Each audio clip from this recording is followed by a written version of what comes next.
හරි. කතා කරගෙන යන අතරතුරේදී නැවත කතා කරන්න ඕන ප්‍රශ්නයක් තියෙනවා නම් මට ඉන්ඩිකේට් කරන්න. right මෙතන පෙන්නලා තියෙන්නේ මාකින් ස්කීම් එක 2012 ස්ක්‍රීන්ෂොට් එකක් ගහ ගන්න ඕන නම් ගහගන්න අවශ්‍ය වෙන කට්ටිය. right මම පේපර් එක ස්වැප් වෙනවා මෙතනින් right. හරි. හතරවෙනි ප්‍රශ්නේ අහලා තියෙනවා. දත්ත සහ තොරතුරු පිළිබඳව පහත් දැක්වෙන ප්‍රකාශ සලකා බලන්න. right. මෙන්න මේ කියන එක සංකේතයක් සංඛ්‍යා අනු ලකුණු සහ ප්‍රතිබිම්බ අධ්‍යයනයක් ඇසුරෙන් ව්‍යුත්පන්න කරන ලද කරුණු ග්‍රාහකයාට අර්ථවත් වනසේ සකසන ලද කරුණු. ඉහත දැක්වෙන කවර ප්‍රකාශය නැත්නම් ප්‍රකාශ මගින් තොරතුරු වඩාත් හොඳින් විස්තර කරනු ලබන්නේද? right පැහැදිලිවම සංකේත කියලා කියන්නේ දත්තයක්. ඒතකොට මෙයා තොරතුරක් නෙවෙයි. right එක කියලා කියන්නේ එතකොට තොරතුරක් නෙවෙයි.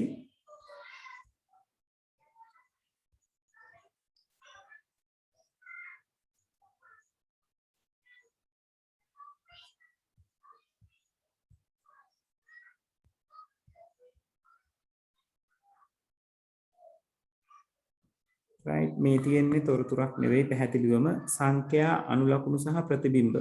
ඒකත් තොරතුරක් නෙවෙයි.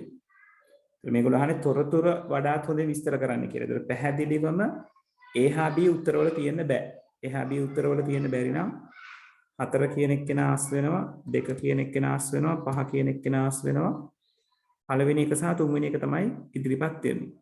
අධ්‍යයනයක් ඇසුරෙන් ව්‍යුත්පන්න කරන ලද කරුණු. ග්‍රාහකයාට අර්ථවත් වනසේ සකසන ලද කරුණු. දැන් තොරතුරක් කියන එක ගැන කතා බහ කරනකොට අපි කියනවා දත්ත අර්ථාන්විතව සකස් කරාම අපි කියනවා තොරතුරක් අපිට හම්බ වෙනවා කියලා. right එතකොට මෙතන ග්‍රාහකයාට අර්ථවත් වනසේ සකසන ලද කරුණු කියන එක පැහැදිලිවම තොරතුරක් විස්තර කරන ආකාරයක් තමයි තියෙන්නේ. right දැන් අධ්‍යයනයක් ඇසුරෙන් ව්‍යුත්පන්න කරන ලද කරුණු කියලා කියන්නේ එක්තරා ආකාරයක තොරතුරක්. මොකද අධ්‍යයනය කරනවා කියලා කියන්නේ අපි දත්ත එක්රැස් කරනවා කියන එක. ඒකෙන් යමක් ව්‍යුත්පන්න කරගන්නවා කියලා කියන්නේ තොරතුරක්. තොරතුරේ නිවැරදි බව නැත්තම් සකස් කිරීමේදී සිද්ධ වෙන ගැටලුකාරී තත්ත්ව තියෙන්න පුළුවන්. right එතකොට හතරවෙනි එකට මාකින් ස්කීම් එකේ දීලා තියෙන උත්තරේ තමයි 3. right එතකොට C හා D කියන දෙන්නම අපිට නිවැරදි උත්තර විදියට අරගන්න පුළුවන්. මොකද ඔයගලන්ට මේ ප්‍රශ්නේ අහුවා නම් තව ටිකක් හිර කරලා නිවැරදි තොරතුරක් කියන තැනට එතකොට D පමණ කියන උත්තරයට එන්න පුළුවන්. මොකද අපි දන්නේ C එකේදී අපිට හේතුවක් නැහැ කියන්න ඒක නිවැරදිද නිවැරදි නොවනවද කියන එක. අධ්‍යයනයක් ඇසුරෙන් ව්‍යුත්පන්න කරන ලද කරුණු. එතකොට ඒක නිවැරදි සකස් කිරීමක් වුණා නම් නිවැරදි තොරතුරු එන්න ඕනේ. වැරදි විදිහට සකස් වුණා නම් වැරදි තොරතුරක් එන්න ඉඩ තියෙනවා. නමුත් මෙතන තොරතුරු කියන එක ගැන තමයි අහලා තියෙන්නේ. ඒක නිසා C හා D පමණ කියන දෙකටම තොරතුරු කියන එක පාවිච්චි කරන්න පුළුවන්. right පැහැදිලිවම සංකේත සංඛ්‍යා අනුලකුණු ප්‍රතිබිම්බ කියලා කියන්නේ images කියන දේවල් පැහැදිලිවම දත්ත. right හරි ඊළඟට අහලා තිනවා 7 වෙනි එක්කෙනා සම්බන්ධක දත්ත සමුදාය පිළිබඳ පහත් දැක්වෙන කවර ප්‍රකාශ නිවැරදි වේද? වගුවක ප්‍රාථමික යතුර විකල්ප යතුරු අතුරෙන් තෝරා ගැනේ. ප්‍රාථමික යතුර primary key එක alternative keys වලින් නෙවෙයි ප්‍රාථමික යතුර තෝරගන්නේ. right ප්‍රාථමික යතුර තෝරගන්නේ මොනවයින්ද? candidate keys වලින්. right the candidate keys වෙන්න පුළුවන් ප්‍රාථමික යතුරක් විය හැකි ඕනම කෙනෙක්. right හැඳුනුම්පත් අංකයක්, ඇතුළත් වීමේ අංකයක්, ඊමේල් එකක්, ඔය ඕනම කෙනෙක් කැන්ඩිඩේට් කී එකක් කියලා අපිට අරගන්න පුළුවන්. right ඒ කියන්නේ ප්‍රාථමික යතුරක් වෙන්න සුදුසුකම් තියෙන කට්ටිය. right ඊළඟට කැන්ඩිඩේට් කීස් වලින් ප්‍රාථමික යතුරක් තෝරගන්න පුළුවන්. සුදුසුකම් තියෙන කට්ටියකින් එක්කෙනෙක් තෝරගන්නවා ප්‍රාථමික යතුරක් විදිහට. එක්කෙනෙක් හෝ කීපයක්. right එතකොට ඉතිරි වෙච්ච කැන්ඩිඩේට් කීස්ලා දැන් ඒගොල්ලන්ට ප්‍රාථමික යතුරු වෙන්න බෑ. ඒගොල්ලන්ට අපි කියනවා alternate keys කියලා. එතකොට ප්‍රාථමික යතුරු විකල්ප යතුරු අතුරෙන් තෝරගන්නේ නැහැ. ප්‍රාථමික යතුරු තෝරගන්නේ candidate keys. අපි සිංහලෙන් කියන වචනේ මට එකපාරට ඔලුවට එන්නේ නැහැ.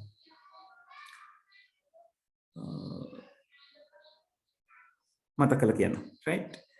alternate keys විකල්ප යතුරු කියලා කියන්නේ candidate keys වලින් ප්‍රාථමික යතුරු තෝරගත්තම ඉතිරි වෙලා තියෙන එක. ඒ නිසා මේ ප්‍රකාශය වැරදි කියලා අපිට අරගන්න වෙන්නේ.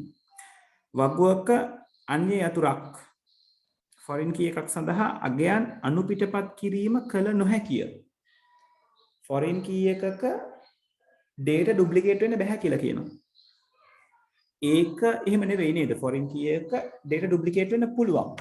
foreign key එකක් බවට පත් වෙන්නේ තවත් වගුවක ප්‍රාථමික යතුරක් තමයි. හැබැයි ආ ප්‍රාථමික යතුර විදිහට ඉන්න වගුවේදී තමයි දත්ත අනුපිටපත් වීම සිදු නොවිය යුත්තේ. foreign key එකක් වුණාම ඒකෙදි නීතියක් නැහැ දත්ත අනුපිටපත් නොකළ යුතුයි කියලා. අනුපිටපත් වෙන්න පුළුවන් නොවෙන්න පුළුවන්. foreign key එක විදිහට ඉන්න තැන. ඒක නිසා කළ නොහැකිය කියන එක තියෙන නිසා මෙයා වැරදි කියලා අපිට ගන්න පුළුවන්. ප්‍රාථමික යතුරක් නොමැතිව වගුවක් නිර්මාණය කළ නොහැකිය. අපි SQL වල ප්‍රාථමික යතුරු නැතුව වගු නිර්මාණය කරා. මතක ඇති. පස්සේ ප්‍රාථමික යතුරු දැම්ම alt key alt statement එක දාලා මතකනේ. ඒක නිසා නොහැකිය කියන එක සාවද්දේ කියලා අපිට ගන්න පුළුවන්. වගුවක අන්‍ය යතුරක් වෙනත් වගුවක ප්‍රාථමික යතුරක් විය යුතුය. අනිවාර්යෙන් සත්‍ය වෙන දෙයක්. foreign key එක කියලා කියන්නේ තවත් වගුවක primary key එකක්. වගුවක විකල්ප යතුරු තිබිය යුතුමය. නෑ. විකල්ප යතුරු තිබිය යුතුමය කියලා නීතියක් නෑ. විකල්ප යතුරු එන්නේ candidate keys ළඟින්. keys වලින් සුදුසුකම් තියෙන කට්ටියගෙන් ප්‍රාථමික යතුරු තෝරගත්තම කට්ටිය ඉතුරුනවා. ඉතින් වගුවේ candidate වෙන එක key එකක් විතරක් තියෙන්න පුළුවන්. එතකොට එයාව තෝරගන්නවා. එයා ප්‍රාථමික යතුරු වෙනවා. එතකොට alternate keys කියලා જાතියක් නෑ. right? ඒක නිසා නිවැරදි උත්තරේ වෙන්නේ 4 වෙනි උත්තරේ. හරි. ඊළඟට කතා කරන්න කියලා තියෙනවා 9 වෙනි ප්‍රශ්නේ. ඔව් මේක out of syllabus ප්‍රශ්නයක් ළමයි පරිගණකයක ජාල වින්‍යාසය network configuration පරීක්ෂා කිරීම සඳහා යොදාගත හැකි විධානය IP config කියන විධානය තමයි අපි පාවිච්චි කරන්නේ configurations බලා ගන්න. හැබැයි මේක out of syllabus ඒක නිසා ඔයගලන්ට ලකුණු ගන්න පුළුවන්. right? ඊළඟට 12 වෙනි ප්‍රශ්නේ අහලා තියෙනවා ඉලෙක්ට්‍රොනික සේදුම් යන්ත්‍රයක් වඩාත් හොඳින් සැලකිය හැක්කේ. right? ඉලෙක්ට්‍රොනික washing machine එකක් වඩාත් හොඳින් සලකන්න පුළුවන් වෙන්නේ තොරතුරු පද්ධතියක් විදිහට සලකන්න බෑ. මොකද තොරතුරු පද්ධතියක් නම් දත්ත අරගෙන තොරතුරක් ප්‍රතිදානය කරන්න ඕනේ. ඒක නිසා තොරතුරු පද්ධතියක් විදිහට අපිට අරගන්න බෑ. ස්වයංක්‍රීය පද්ධතියක් ඔව් මේක විය හැකි උත්තරයක්. විශේෂඥ පද්ධතියක් විදිහට අපිට අරගන්න බෑ. මොකද විශේෂඥ පද්ධතියක් කියලා කියන්නේ විශේෂඥ පද්ධතියක් ඇතුලේ තියෙන්න ඕනේ මානව විශේෂඥයාට දැනුම ඇතුළත් කරන්න පුළුවන් වෙන්න ඕනේ. ඇතුළත් කරාම ඒක ඇතුලේ ඉන්ෆරන්ස් එන්ජින් එකක් තියෙනවා. ඒ දැනුම පාවිච්චි කරන ආකාරය. right? washing machine එක කියලා කියන්නේ මානව විශේෂඥයෙක් විසින් දැනුම ඇතුළත් කරන තැනක් නෙවෙයි. ඒක නිසා expert system එකක් විදිහට ගන්න බෑ.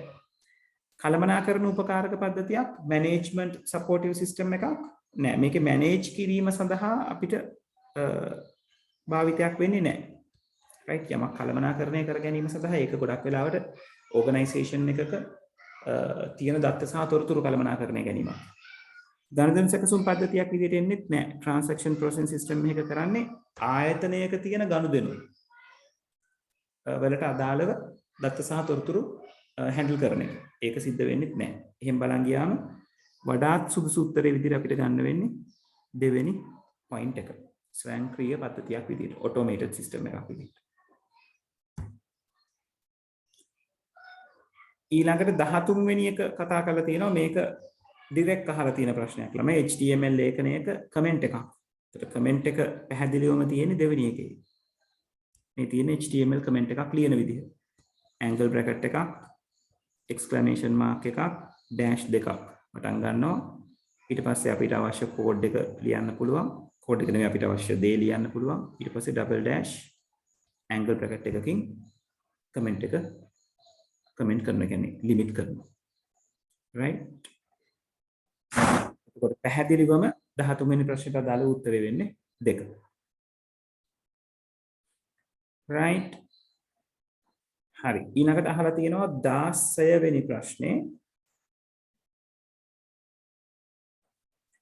16 වෙනි ප්‍රශ්නේ කතා කරලා තියෙනවා IP ලිපින සහ අනුජාල ආවරණ පිළිබඳ පහත දැක්වෙන ප්‍රකාශ කවර ප්‍රකාශයේ නිවැරදි වේද?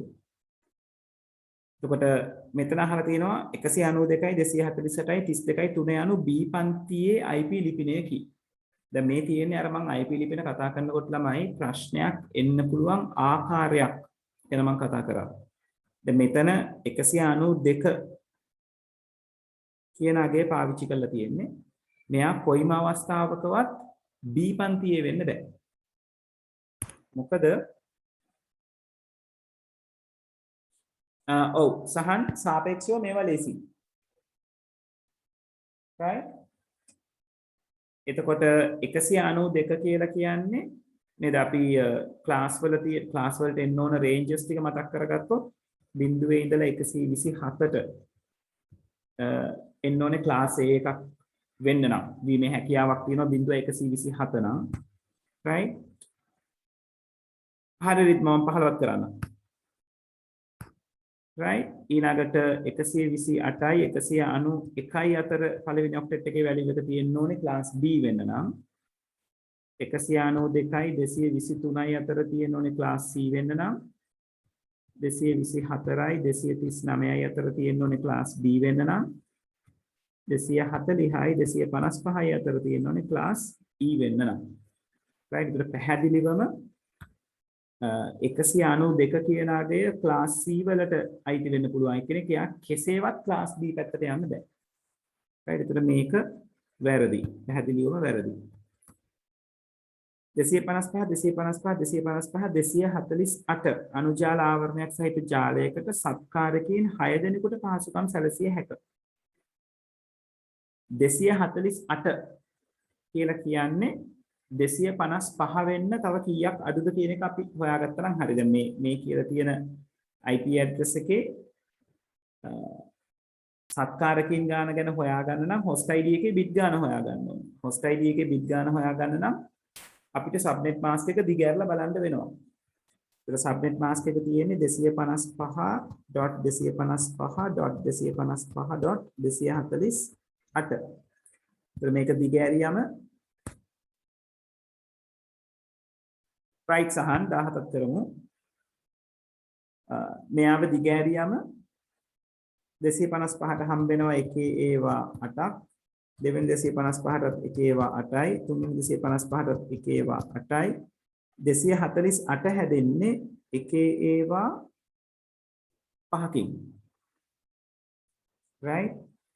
බිංදු 3ක් ඉතිරි වෙනවා. right?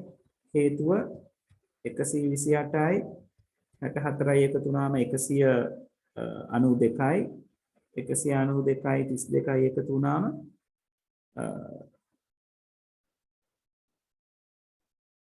හරි මේ දාපු විදිය ඔව් 192යි 32යි එකතු වුණාම 224යි 224යි 16යි එකතු වුණාම 240යි 240යි 8යි එකතු වුණාම 248යි. right? ඊළඟට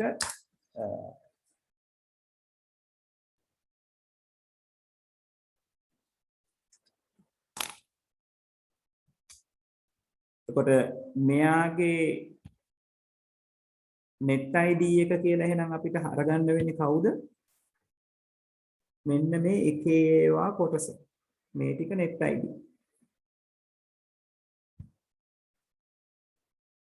right? එහෙමනම් අපිට host ID එකට ඉන්නේ මේ bit 3 විතරයි. එතකොට host ID එකට bit 3යි කියන්නේ high කරන්න පුළුවන් devices ගාන host ගාන වෙන්නේ දෙකේ තුන්වෙනි බලය අඩු කිරීම 2. ඒ කියන්නේ 6යි. එතකොට දෙවෙනි එක කියලා තියෙනවා අනුජාල ආවරණයක් සහිත ජාලයකට සත්කාරකයන් 6 දෙනෙකුට පහසුකම් සැලසිය හැකිය. හරියටම හරි. right මේ දෙක තමයි එහෙමනම් නිවැරදි උත්තරේ වෙන්නේ right මෙතන තුන්වෙනි එකේ කියලා තියෙනවා IP ලිපිනයක් ද්වයාංක bits වලට කියන සිංහල නම 16කින් සමන්විතයි වැරදි bits 32ක් තියෙනවා 10යි 32යි 1.5 යන C පන්තියේ ලිපිනයක් C වෙන්න බෑ මෙයා A එකක් විය හැකි පැහැදිලිවම C එකක් වෙන්න බෑ 255 255 255 බිඳුව යන C පන්තියේ IP ලිපිනයක් IP ලිපිනයක් වෙන්න බෑ ළමයි මේ 255 255 255 බිඳුව කියලා කියන්නේ C පන්තියට අදාළව තියෙන default subnet mask එක right subnet mask එක විදිහට තියෙන්න පුළුවන් classes ටිකට අදාළව default subnet mask හතරක් තියෙනවා නේද ඒක අරගත්තොත් නේද class A එකට තියෙන default subnet mask එක තමයි 255.0.0.0 class B එකට ගත්තොත් 255.255.0.0 C එක ගත්තොත් 255.255.255.0 D එක ගත්තොත් 255.255.255.255 මේ මොනවාද එක එක class එකට අදාළව තියෙන default subnet mask එක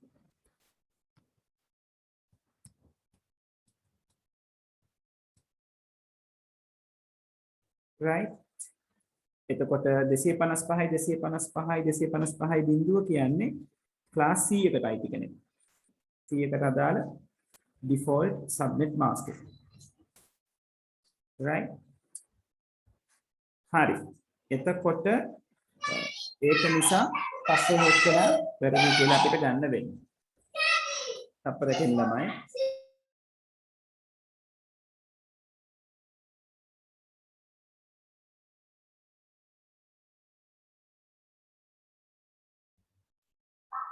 හරි ඕක නිසා 16 වෙනි ප්‍රශ්නෙට උත්තරේ 2 කියලා අපිට අරගන්න පුළුවන්. හරි 15යි 17යි දෙකම කරන්න කියලා කිව්වා. අපි 15 කියන එක කරලා ඉමු. right 15 වෙනි ප්‍රශ්නේ තියෙන්නේ එකතු කිරීම එකක් 144 අටේ පාදයෙන් එකතු කරන්න කියනවා 175 අටේ පාදයට. right 144 අටේ පාදයෙන් 175 අටේ පාදයට එකතු කරන්න කියනවා. එතකොට මෙතනදී අපි ඔළුවේ තියාගන්න ඕන දේ සංඛ්‍යා දෙකේ එකතුව 8 හෝ ඊට වඩා වැඩි නම් ගොඩවල් ගානක් එහා පැත්තට ගෙනියන්න ඕනේ. ඉතිරි ප්‍රමාණය තමයි අපි උත්තරේ කොටසක් විදියට දාන්නේ. එතකොට 4යි 5යි එකතුව 9යි. 9ට 8 ගොඩවල් 1යි ඉතිරි 1යි.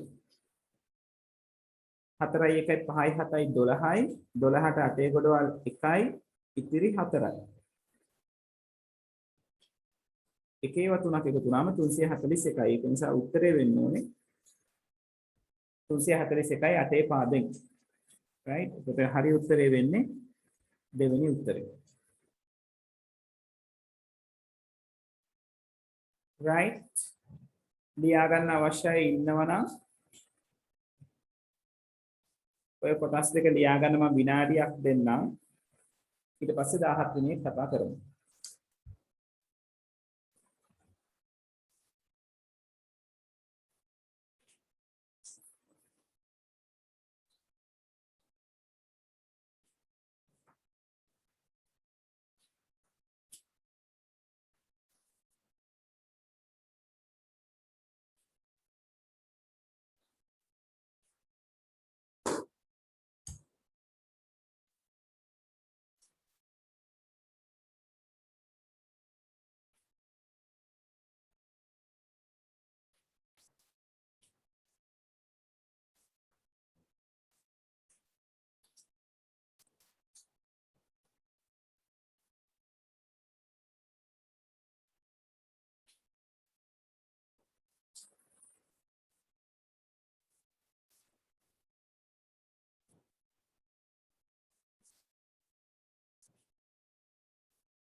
තාම ලියන කෙනෙක් ඉන්නවද?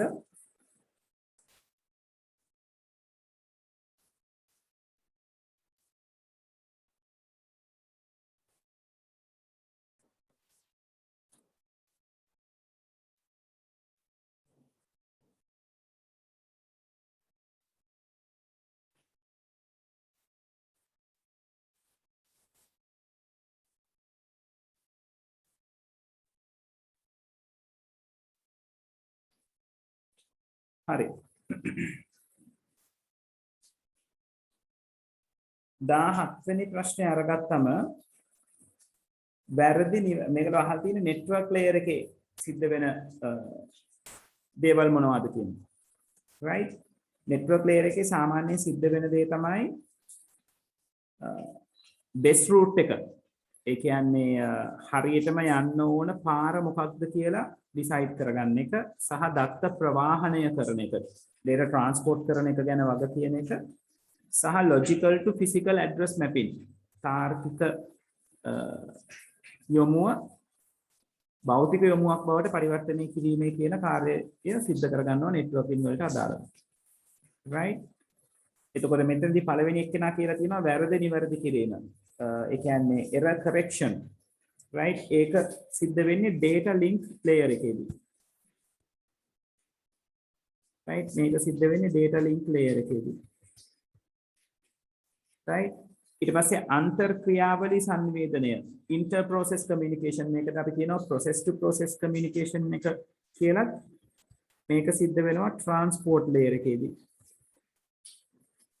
flow control ඒ වගේම error control කියලා දෙන්නම සිද්ධ වෙන්නේ transport layer එකේම තමයි error detection කියන එක නා සිද්ධ වෙන්නේ data link layer එකේදී right එහෙම බලුවම මේකේ නිවැරදි උත්තරේ විදිහට අපිට යන්න පුළුවන් වෙන්නේ 4 වෙනි උත්තරේ right 17ට 4ද උත්තරේ ඔව් 17ට 4 right මේ දේවල් ටික පොඩ්ඩක් ළමයි ඉන්ඩිකේට් කරගත්තත් කමක් නෑ ඔයගොල්ලෝ. ඔයගොල්ලෝ ඕවා නිතරම ඒගොල්ලෝ අහනවා.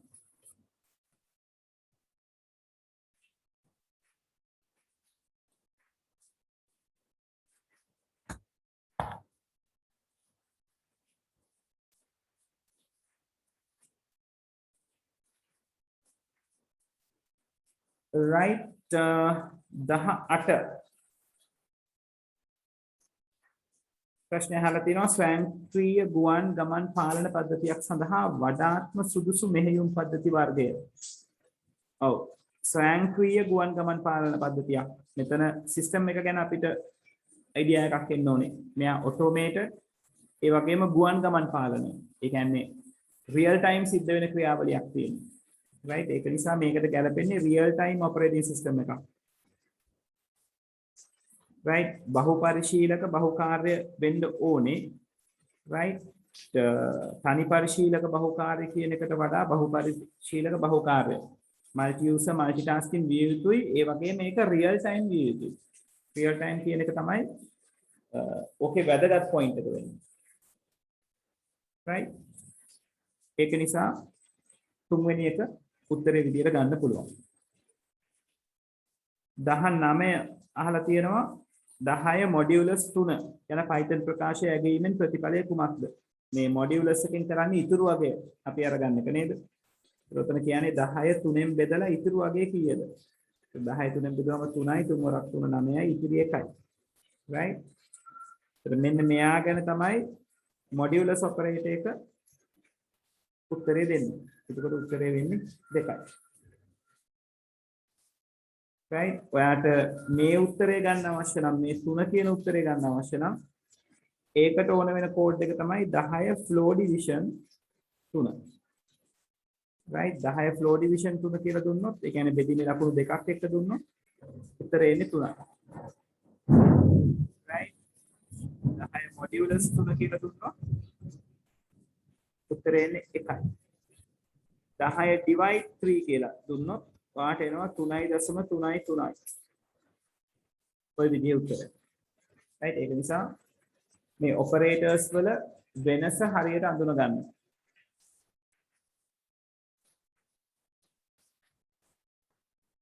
right හරි. මෙතනට වෙනකන් කරපු දේවල් ටික පැහැදිලිද? ළමයි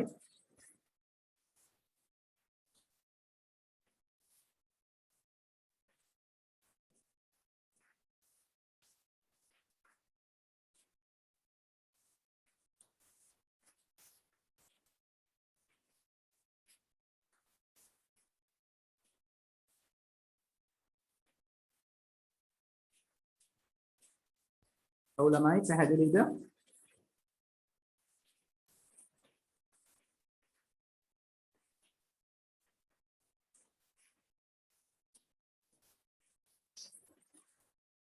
right.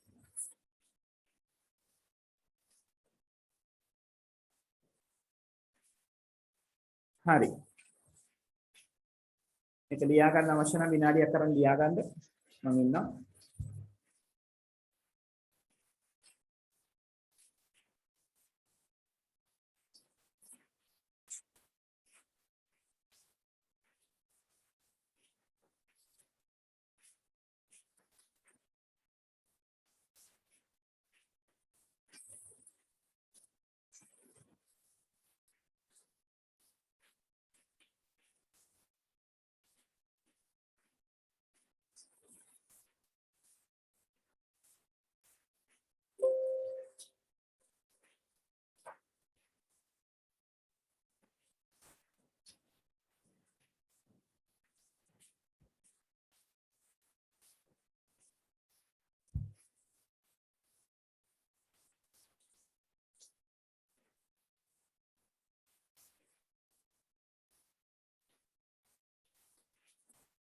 right. ඉස්සරහට යමු. ඊළඟට 20 වෙනි ප්‍රශ්නේ කතා කරන්න කියලා තියෙනවා. පහත් දැක්වෙන ව්‍යාජකේතේ සලකන්න ඉහත ව්‍යාජකේතේ ප්‍රතිදානය කුමක්ද? right. ඉතින් මේකේ කතා කරලා තියෙන්නේ for loop එකක් ගැන.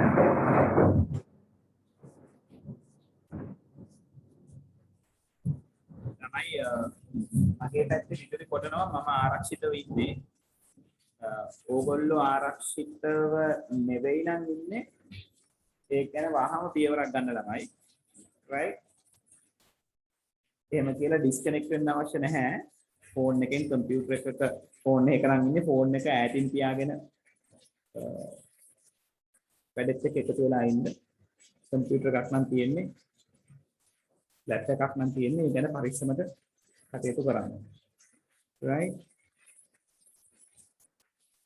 හරි 20 වෙනි ප්‍රශ්නේ අහලා තියෙනවා පහක් දැක්වෙන ව්‍යාජකයේ සලකන්න total සමානයි begin එක තියෙනවා total සමානයි 0යි for loop එකක් තියෙනවා එකේ ඉඳලා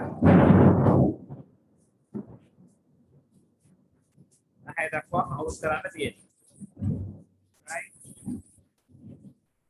එතකොට for එක එකෙන් පටන් ගන්නවා 10 වෙනකන් වැඩි වෙනවා දැන් for loop එක ගැන අපි pseudo code වලදී දැනගෙන නොහිටියට for එක වැඩ කරන්නේ කොහොමද කියන එක ගැන අපිට Python වලදී idea එකක් තියෙනවා ඒක නිසා ඒකත් එක්ක අපිට සාමාන්‍ය විදිහට කරගෙන යන්න තියෙන මේක බොහොම තේරෙන structured English කතාවක් තියෙනවා right ඒත් මේකේ total කියලා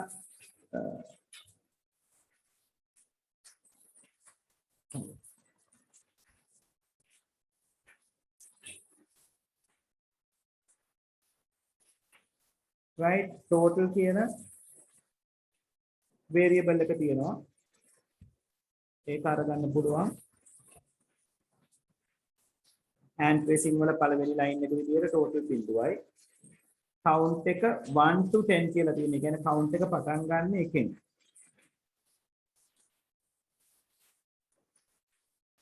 right ඊළඟට කියලා තියෙනවා total equals total plus count එතනට එන්න කලින් if count is odd මෙතන අහලා තියෙනවා count එක odd කියලා right ඒ කියන්නේ මේ count වලට තියෙන අගය මේ අගය ඔත්තේ සංඛ්‍යාවක්ද තියෙන්නේ ඒකට ඔව් ඔත්තේ සංඛ්‍යාවක් තියෙන්නේ එහෙමනම් ඒගොල්ලෝ කියනවා total එකට count එක එකතු කරගන්න ඒ කියන්නේ එක එකතු වෙනවා බිඳුවත් එක්ක උත්තරේ එකයි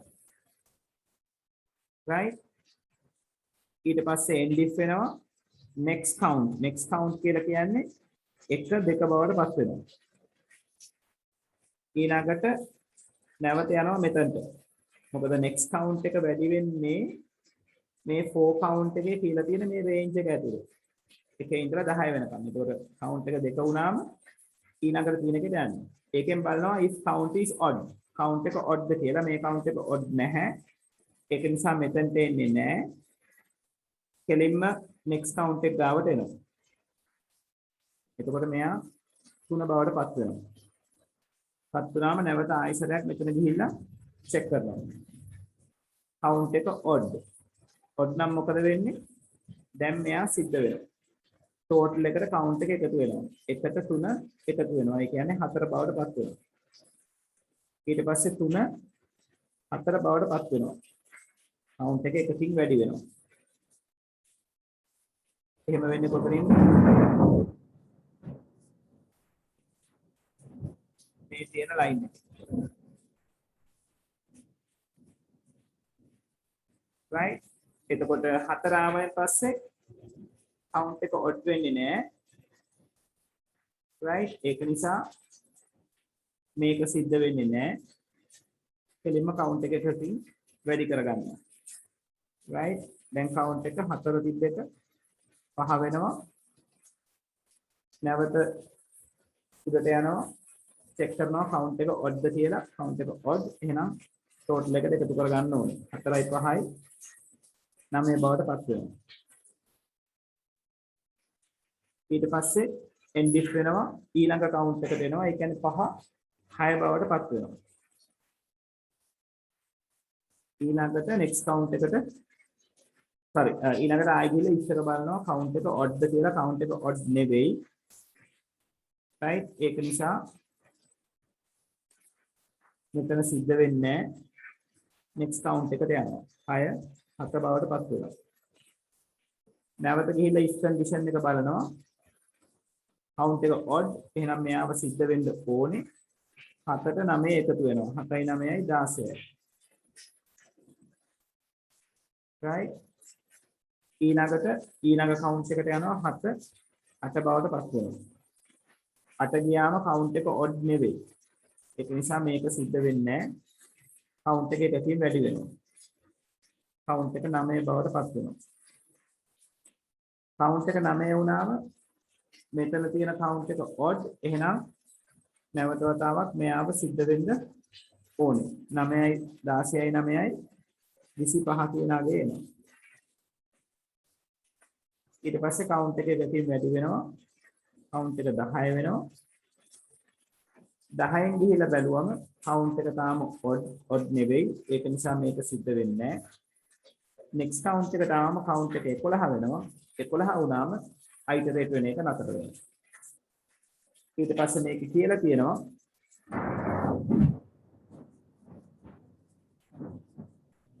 total එක display කරන්න කියලා. total එක වෙන්නේ ළමයි 25යි. right? ඒක නිසා නිවැරදි උත්තරේ 4 වෙනි උත්තරේ විදියට ගන්න පුළුවන්.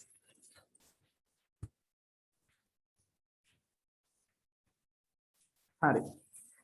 කීප දෙනෙක් ලියුණා මම හිතන්නේ පහින කාලගුණ තත්ත්වෙත් එක්ක තියෙන ගැටලු වෙන්න පුළුවන් ළමයි. හරි. පැහැදිලිද ළමයි මේක? 20 වෙනි එක.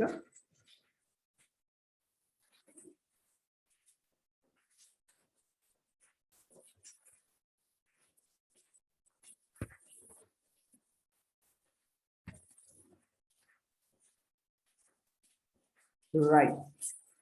ඊළඟට 21 හදන්න කියලා තියෙනවා. පහක් දැක්වෙන ආදර්ශ සලකන්න ජාල දියැලි සම්බන්ධක. ඉහතේ වාතුරින් කුමනේවා දත්ත සමුදා ආදර්ශයක් වේද? ඔව් database model විදිහට තියෙනවා. අපි කතා කරා නේද? flat file system එක කියලා කතා කරා. right? ඊළඟට network model කියලා එකක් කතා කරා. relational model එක තමයි අපි ඉගෙන ගන්නෙ. සම්බන්ධක දත්ත සමුදාය. ඒත් මේකේ ඉන්නේ flat file එකට කියන නම මතක නැහැ ළමයි. network එකට කියන්නේ ජාල. relational කියලා කියන්නේ සම්බන්ධක. hierarchical කියලා එකක් කතා කරා. right? ඊළඟට object oriented වස්තු නැඹුරු කියලා එකක් කතා කරා.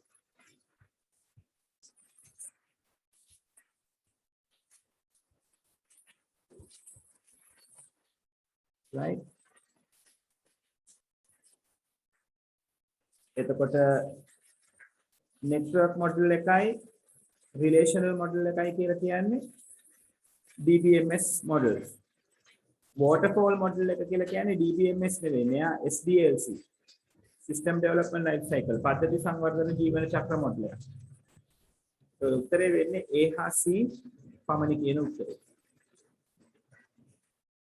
right? hierarchical කියන්නේ ළමයි දූරාවලි කියන එක.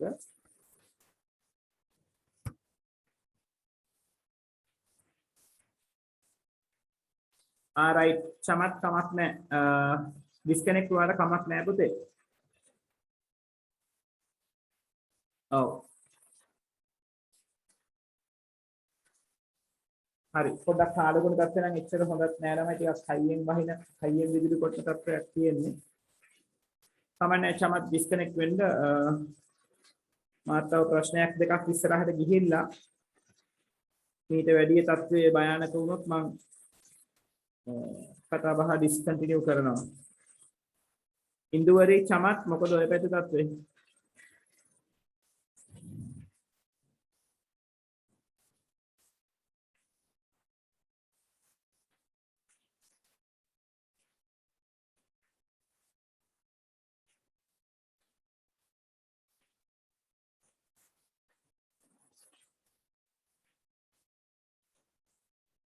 ඉන්දුවරි රිද්මා චමත් තමයි මට කියලා තිබුණේ. රිද්මා ඉන්දුවරි මොකද ඔය පැත්තේ තත්ත්වේ?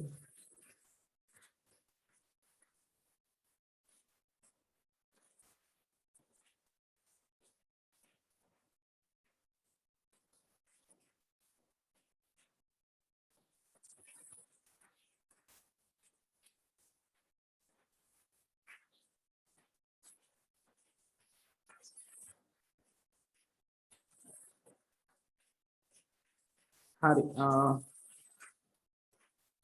right කමක් නැහැ. ටිකක් අනතුරුදායකයි කියලා හිතෙනවා. කමක් නැහැ ළමයි. අපි අදට මෙතනින් අතර කරමු. ඉරිදට හම්බෙමු. ඉරිදා අනිවාර්යෙන් මේ ටික කතා බහ කරගමු. ඉරිදා උදේට එන්න හැමෝම. right? මොකද මේ පැත්තට ගොරවන ප්‍රමාණය විදුලි කොටන ප්‍රමාණය වැඩි. කමක් නැහැ ළමයි. අදට මෙතනින් අතර කරමු. හරි. ගිහින් එන්න. right. good night හැමෝටම.